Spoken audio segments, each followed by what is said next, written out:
Hi friends, welcome to London Tamil kitchen. இன்றைக்கு நான் ரவா லட்டு ரெசிபியோடு வந்திருக்கிறேன். ரவா லட்டு எப்படி செய்கிறேன்னு சொல்லி பார்ப்போம் வாங்க.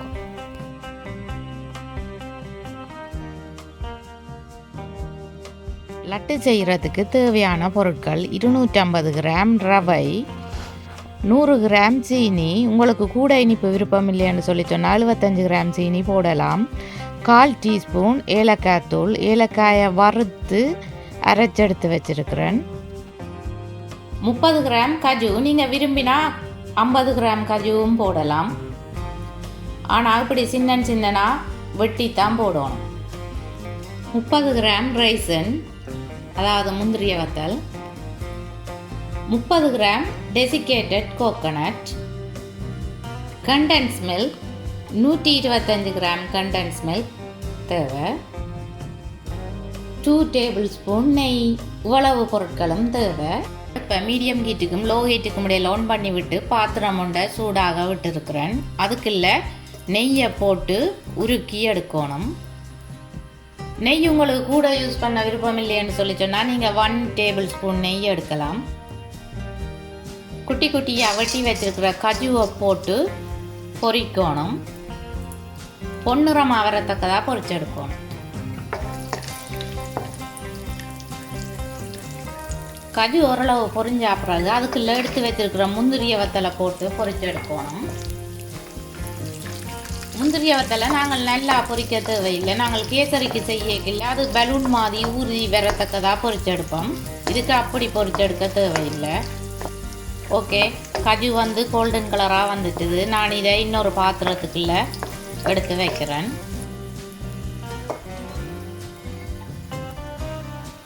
கஜு பொரிச்ச நெய்யுக்குள்ளேயே எடுத்து வச்சிருக்கிற ரவையை வறுத்தெடுக்கணும்.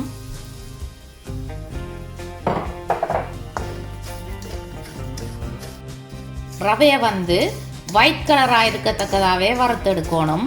நாங்கள் வறுக்கேக்க ப்ரௌன் கலராக வந்ததுன்னு சொல்லி சொன்னால் லட்டு பார்க்க வடிவிருக்காது. மீடியம் ஹீட்டுக்கும் லோ ஹீட்டுக்கும் இடையில விட்டு வறுக்கேக்கையே இந்த ரவை கலர் மாறுதுன்னு சொல்லி சொன்னால், அதாவது ப்ரௌன் கலர் ஆகுதுன்னு சொல்லி சொன்னால் நீங்கள் ஹீட்டை குறைக்கணும். லோ ஹீட்டில் விட்டு வறுக்கலாம். நான் இப்போ மீடியம் ஹீட்டுக்கும் லோ ஹீட்டுக்கும் இடையிலேயே தான் விட்டு வறுக்கிறேன். ரவை ஓரளவு வறுவட்டா பிறகு நாங்கள் அதுக்குள்ள எடுத்து வச்சிருக்கிற தேங்காய்ப்பூ, அதாவது டெசிகேட்டட் கோகோனட்டை போட்டு வறுத்தெடுக்கணும். டெசிகேட்டட் கோகோனட்டை கிரைண்டரில் அரைச்சிட்டு போட்டால் பெட்டராக இருக்கும். கோகோனட்டும் வறுவட்டுதுன்னு சொல்லி சொன்னால் தான் நல்ல வாசம் வரும். அதில் இருந்து ஃப்ரெஷ் கோகோனட் நீங்கள் போட்டிங்கள்னு சொல்லி சொன்னால் நாங்கள் அதை நல்லா வறுத்தெடுக்கணும், அல்லது லட்டு பழுதாகிடும். நாங்கள் நல்லா வறுத்தெடுக்க ஃப்ரெஷ் கோகோனட் ப்ரௌன் கலராக மாறிடும். ப்ரௌன் கலராக மாறினா லட்டு பார்க்க வடிவிருக்காது. அதால் டெசிகேட்டட் கோகோனட்னு சொல்லி சொன்னால் அரைகுறையாக வறுவட்டா கூட பரவாயில்லை, பழுதாகாது. இப்போ ரவை வறுவட்டுது. ரவை வறுவட்டதை என்னென்னு கண்டுபிடிக்கலாம்னு சொல்லி சொன்னால், ரவையில் இருந்து ஒரு வாசம் வரும். நீங்கள் ரவையில் கொஞ்சத்தை கிள்ளி வாய்க்க போட்டு சாப்பிட்டு பார்த்தீங்களன்னு சொல்லி சொன்னால் நல்ல மொறுமொரண்டு இருக்கும். இந்த பதத்தில் எடுத்து வச்சிருக்கிற சீனியை போடணும். சின்ன சீனி என்றாலும் சரி, பெரிய சீனி என்றாலும் சரி, நாங்கள் அரைக்க தேவையில்லை, அப்படியே போடலாம். ஏன்னு சொன்னால் சூட்டுக்கு சீனி கரைஞ்சிடும். இந்த சீனி கரைந்தனைக்கும் வறுத்தெடுப்போம். சீனி கரைஞ்சி வருகிற டைம் பொரிச்சு வச்சிருக்கிற கஜு பிளம்ஸை போட்டு மிக்ஸ் பண்ணணும். சீனி நல்லா கரைஞ்சி வந்த பிறகு எடுத்து வச்சிருக்கிற டின் மில்கை விட்டு மிக்ஸ் பண்ணணும். டின் மில்கை பரவி விட்டீங்கள்னு சொல்லி சொன்னால் தான் வடிவாக மிக்ஸ் பண்ணக்கூடிய மாதிரி இருக்கும். ஏலக்காய் பவுடர் போட்டு மிக்ஸ் பண்ணுறேன். உங்களுக்கு ஏலக்காய் பவுடர் விருப்பம் இல்லைன்னு சொல்லி சொன்னால் நீங்கள் வெனிலா விட்டும் செய்யலாம். எல்லாம் வடிவாக மிக்ஸ் பண்ணப்பட்ட பிறகு அடுப்பை ஆஃப் பண்ணுறேன்.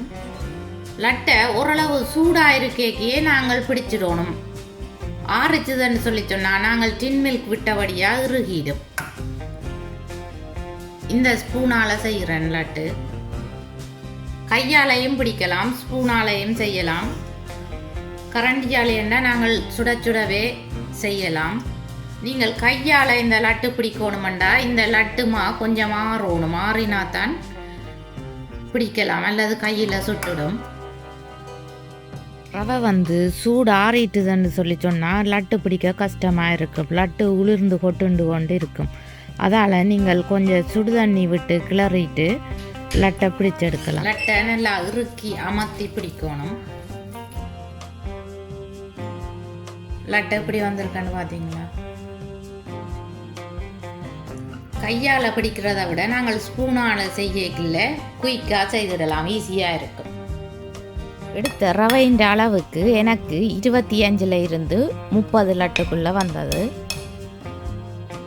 நான் இப்போ க்ரீன் லட்டு செய்ய போகிறேன். அதுக்கு க்ரீன் கலர் ஃபுட் கலரிங் போட்டு மிக்ஸ் பண்ணுறேன். கலரிங்கை டின் மில்க் விடேக்கியே விட்டு மிக்ஸ் பண்ணணும். அப்போ தான் வடிவாக கலரிங் மிக்ஸ் பண்ணப்படும். நீங்கள் பார்ட்டிஸுக்கு பலகாரம் சர்வ் பண்ணிக்கல ரேக்கில் கலர் கலராக பலகாரம் வச்சிங்கன்னு சொல்லி சொன்னால் பார்க்க வடிவாக இருக்கும். அப்போ உங்களுக்கு விருப்பமான கலரில் நீங்கள் லட்டு செய்யலாம். லட்டு எப்படி வந்திருக்குதுன்னு பார்த்தீங்களா? நீங்கள் டின் மில்கை கூட விட்டீங்களன்னு சொல்லி சொன்னால் லட்டு கல் மாதிரி நல்ல இறுக்கமாக வந்துடும்.